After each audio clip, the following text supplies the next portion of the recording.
amul benn structure bu isolé bu ko régler. Le président nous disait Bassirou Diomaye Faye dindi leen tous les cloisons travailler entre vous et nous on a pris notre responsabilité ñu ne léegi pour problème régler xëy ndaw yi fa nga xam ndaw bu nekk lan mooy sa problème may fàtte wàllu chômage dafa am ñaar type de chômage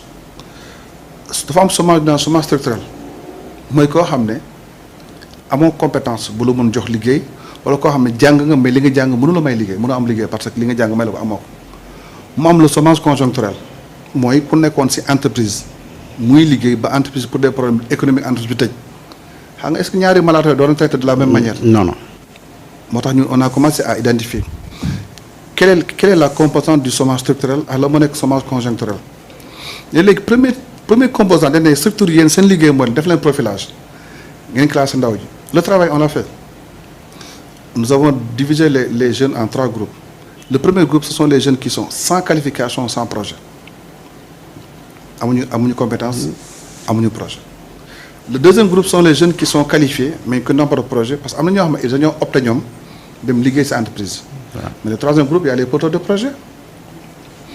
léegi bu ñu defee premier composant de profilage ñu ne léegi les jeunes qui sont sans qualification sans projet il faut qu'ils aillent se faire former pour leur donner de la qualification pour régler le problème d'employabilité léegi jeunes yi boobu Aliou bu ñu génnee il y a 2 options. Ceux qui veulent aller vers l'emploi salarié damay génn dama bëgg a déposer sama CV dem entreprise privée jël ma. te fay ko weer. voilà deuxième groupe bi ñi nga xam ne ils veulent être des entrepreneurs auto-emploi léegi may rappeler l'État ne doit jamais avoir la vocation naan man may recruter tous les jeunes. mënu ko sax parce que boo jëlee l'enquête régionale intégrée sur l'emploi et le secteur informel bi ANSD def il faut gars yi di ko lire. dafa ne suñu jëlee wàllu création d'emploi c'est le secteur privé qui crée de l'emploi autour de 90,2%. L'État n'a créé qu'à autour de 4,8%. Nous les ménages 5%. Même ñun ñii suñu kër yi li ñu employé moo ëpp li État di employé soo demee ci LFR bi xam nga le nombre de fonctionnaires au Sénégal ils sont combien? 182 000 on l'a mis dans la LFR 182 000 ñi am bulletin de salaire au Sénégal passé ñu 520 000 il y a 182 fonctionnaires ak 558 340 à peu près dans le secteur privé ñii am bulletin de salaire donc boo nee ne ñu si ëpp ils sont dans l'auto-emploi. Maintenant ñi bëgg a dem dans emploi salarié puisque l'État ne peut pas recruter c'est le secteur privé encore une fois le secteur privé est important dans l'emploi des jeunes. Les secteurs privés surtout maintenant les PMI et les PME parce que ANSD dañoo xam ne am nañ 408 000 PMI et les PME 408 000 entreprises 1% mooy grande entreprise l'idée c'est des PME et des PME soo bëggee régler ce problème xëy ndaw ñi tu vas accompagner les secteurs tu vas créer des capitaines d'industrie locales accompagner les PMI et les PME ñoom ñooy recruter xale yi maintenant ñi des ci xale bi maintenant ñu financer leen beneen su deuxième composante nekkee formation la troisième composante mooy nekk accompagnement pour ces jeunes là maintenant quatrième composante mooy tout ce qui est financement ñi di financer les projets des jeunes maintenant cinquième bi mooy le pilotage naka lañ ko tënkee ñu piloté ko gis nga loolu. C'est vrai que Ila Touba benn projet la mais aujourd'hui l'État a 400 PMI et les PMI qui sont là qui ne demandent qu'à être accompagnés que nous allons accompagner pour qu'en contrepartie c'est eux qui peuvent recruter tous ces jeunes là c'est le secteur soo bëgg développer un pays il faut créer des capitaines d'industrie forts te loolu on en est conscient te ñu ngi ci actuellement nii. Alors vu li nga fi wax yëpp docteur on voit nettement que le Sénégal dafa am besoin pour fexe nu ndaw yi di amee compétence entreprise yi compétitive et loolu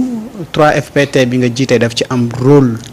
primordial bu mu ci war a jouer alors mën nga ñu wax lan mooy seeni objectif en court moyen et long terme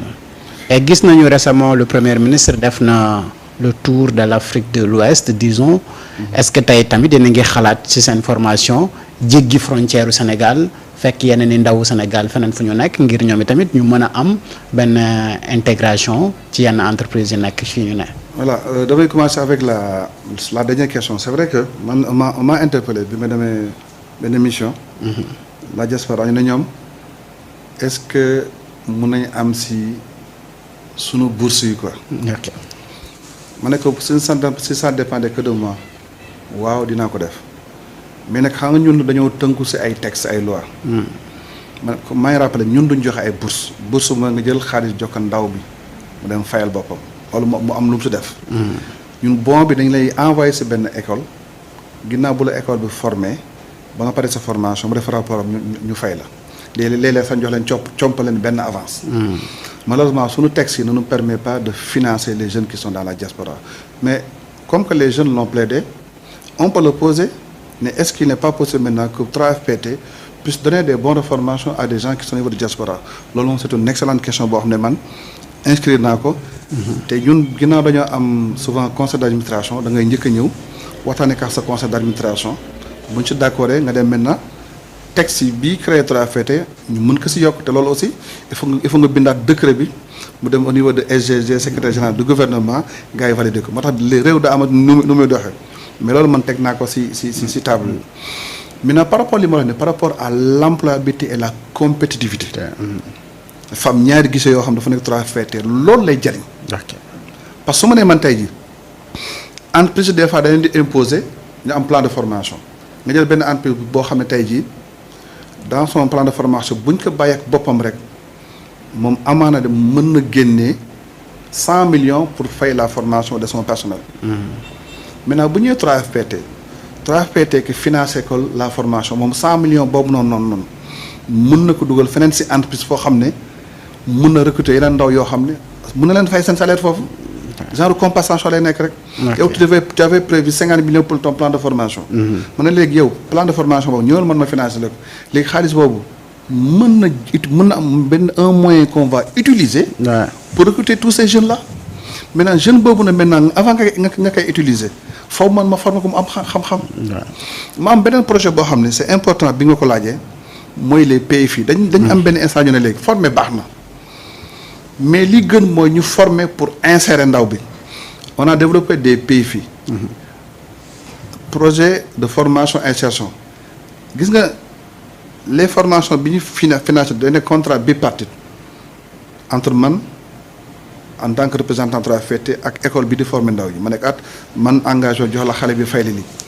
maintenant les PFI am pour la am solo da nekk contrat tripartite boobu day commencé si benn entreprise bu ne man kat soxla naa ay liggéeykat si domaine bi. mën naa jël benn exemple rek puisqu'on parle de pétrole et de gaz on va mettre des viaducs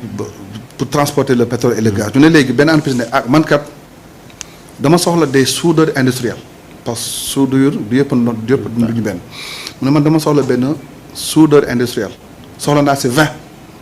yoo xam ne bu ñu paree dama leen jël ñu liggéeyal man damay engagé jël 20 jeunes yooyu. yóbbu leen benn centre de formation boo xam ne loolu mooy say métier. me financer à 100%. Mais la seule condition que je demande, moi, à l'issue de la formation, qu'ils soient tous recrutés. Ou bien de projet de formation insertion. En plus, pour identifier le besoin, on me dit le génie, on les fait des CDD, des CDI. Non stage, c'est ça la condition. L'équipe est dans le contrat. On a 22 PFI. Nous avons 540 millions. boo xam bu paree dina créer 1800 emplois des PFI yoo xam ne mu ngi nekk en cours. c'est énorme 1800 emplois parce que loolu sunu biir décret dañu ko autoriser comme ba faire des PFI tey jii maa ngi am je lance un appel à toutes les entreprises yi nga xam ne ils ont identifié des profils yoo xam ne amul man mun naa leen financer à 100% à condition maintenant bu ñu paree ñu recruter leen pas de njuuj njaaj ay def stage di bàyyi non dañ nekk CDI benn CDD bu ñu enregistré normalement ak numéro chaque fois gars yi mu ne oui si loolu bunt la parce que dama koy def parce que problème xëy ndaw ñi dafa ñor suñu état. wàllu Afrique c'est vrai que Ousmane Sonko il a fait aussi en Afrique mu choisir ñetti dëkk dem Côte d'Ivoire dem Guinée dem Sierra Leone c'est la suite de la diplomatie Côte d'Ivoire madame Yacine Fall dafa demoon signer fa 15 contrats. Guinée on a 12 contrats wala bauxite bi Sierra Leone dafa ne corridor c'est-à-dire si géej bi la nekk mu ne benn corridor boo xam ne entre Sénégal ak Sierra Leone mu jàpp ne gis nga